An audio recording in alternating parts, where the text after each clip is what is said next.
డ్రైవర్లు ఆందోళనకు దిగారు. ఎంపీ ఎన్నికల సమయంలో వాహనాలు పెట్టి విధులు నిర్వహించిన తమకు వేతనాలు చెల్లించాలంటూ ఆందోళన చేపట్టారు. మోటార్ వెహికల్ అసోసియేషన్ ఆధ్వర్యంలో ఆర్డీఓ కార్యాలయం ముందు ధర్నా చేపట్టారు. వేతనాలు ఇప్పించాలంటూ స్థానిక ఎస్ఐ కాళ్లు మొక్కారు. వేతనాలు చెల్లిస్తామని జిల్లా కలెక్టర్ హామీ ఇవ్వడంతో వాహన డ్రైవర్లు ఆందోళన విరమించారు. 3 నెలల నుండి మేము ఆర్టీఓ ఆఫీసు కలెక్టర్ ఆఫీస్కి పోయినా న్యాయం జరుగుతలేదు. ఆర్టీఓ దగ్గరికి వెళ్తే మమ్మల్ని డ్రైవర్ల కంటే హీనంగా ఒక పిచ్చి కుక్కని చూసినట్టు చూస్తున్నాం మన ఆర్టీఓ గారు. ఆర్టీఓ గారికి చాలాసార్లు మేము చెప్పినాం. తర్వాత కలెక్టర్ ఆఫీస్కి పోతే కూడా కలెక్టర్ కూడా ఏమన్నాడంటే, బాబు మీ బిల్లులు ఎప్పుడో పడాలి, ఇది అధికార నిర్లక్ష్యం అని.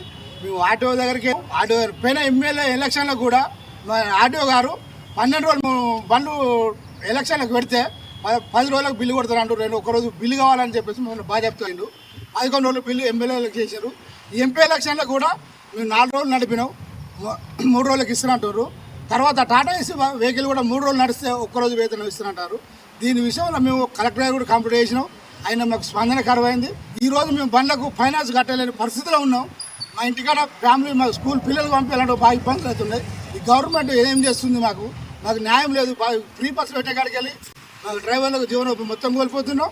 ఇటు ఆర్టీఓ పట్టించుకుంటాడు, అటు కలెక్టర్ పట్టించుకుంటాడు. పెట్టిన బండ్లు